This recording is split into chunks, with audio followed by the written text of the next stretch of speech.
Halo teman-teman, jadi ini video pertama aku nih.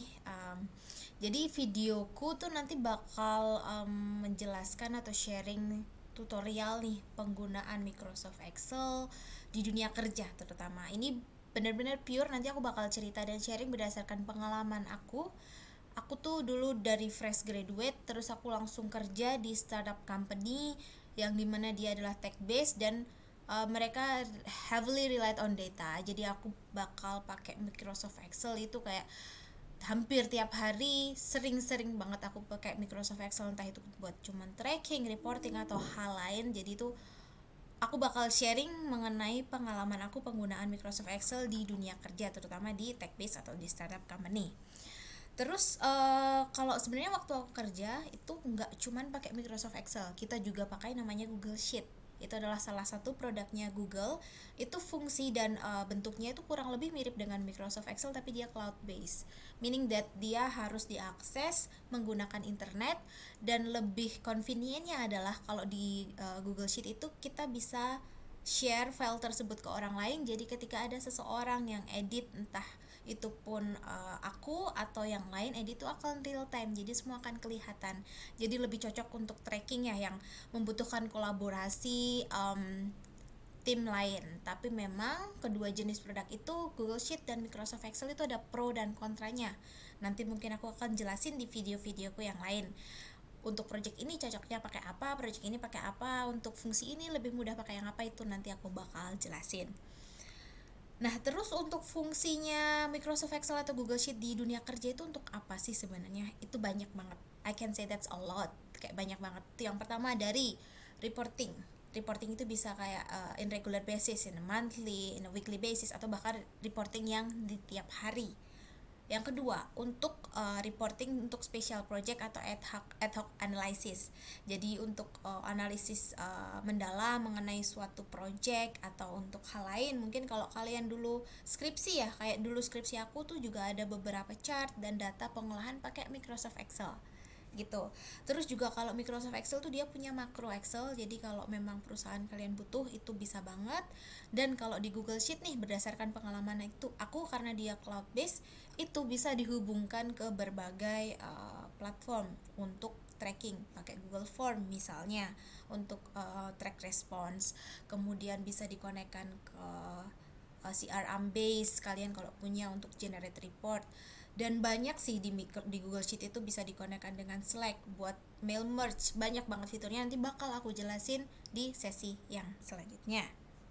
Terus habis itu untuk Microsoft Excel sendiri yang udah aku di screen kalian, di bagian atas ini ada menu banyak banget, ada home, di bawahnya home ada banyak banget juga insert dan lain sebagainya. Aku nggak bakal jelasin itu satu-satu sekarang, mungkin later on ya untuk spesifik use case-nya.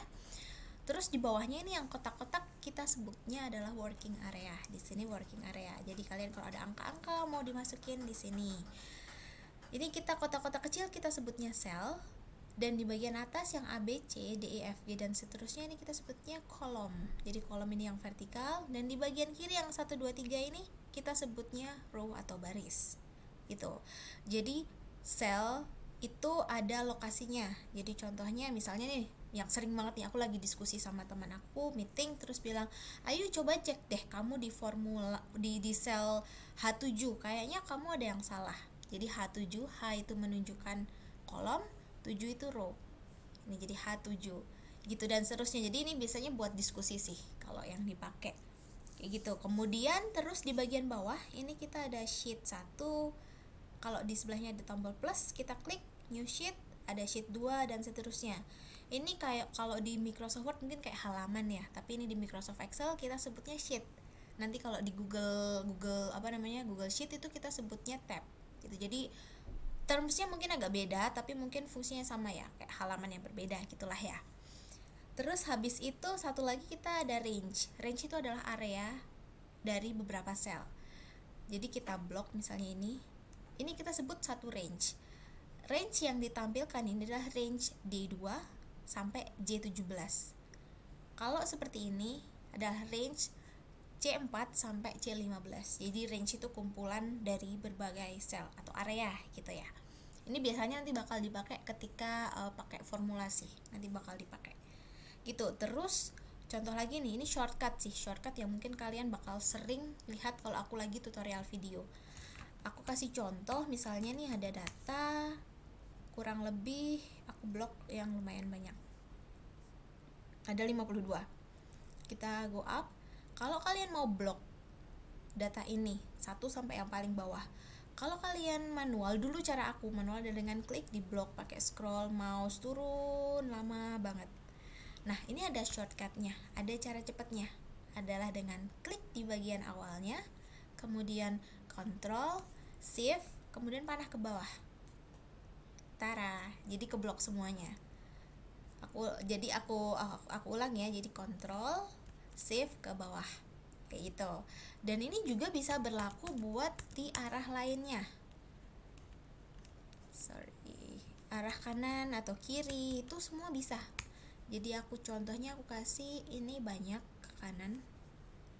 Misalnya aku mau blok 1 sampai 20, daripada kalian gini, itu juga bisa kayak Ctrl Shift ke kanan. Itu shortcut yang paling penting sih untuk mempercepat kerjaan kalian. Ini bisa dipakai di Microsoft Excel dan juga Google Sheet. Jadi fungsi ini sangat bermanfaat. Nanti kalian bakal sangat terbantu untuk shortcut ini.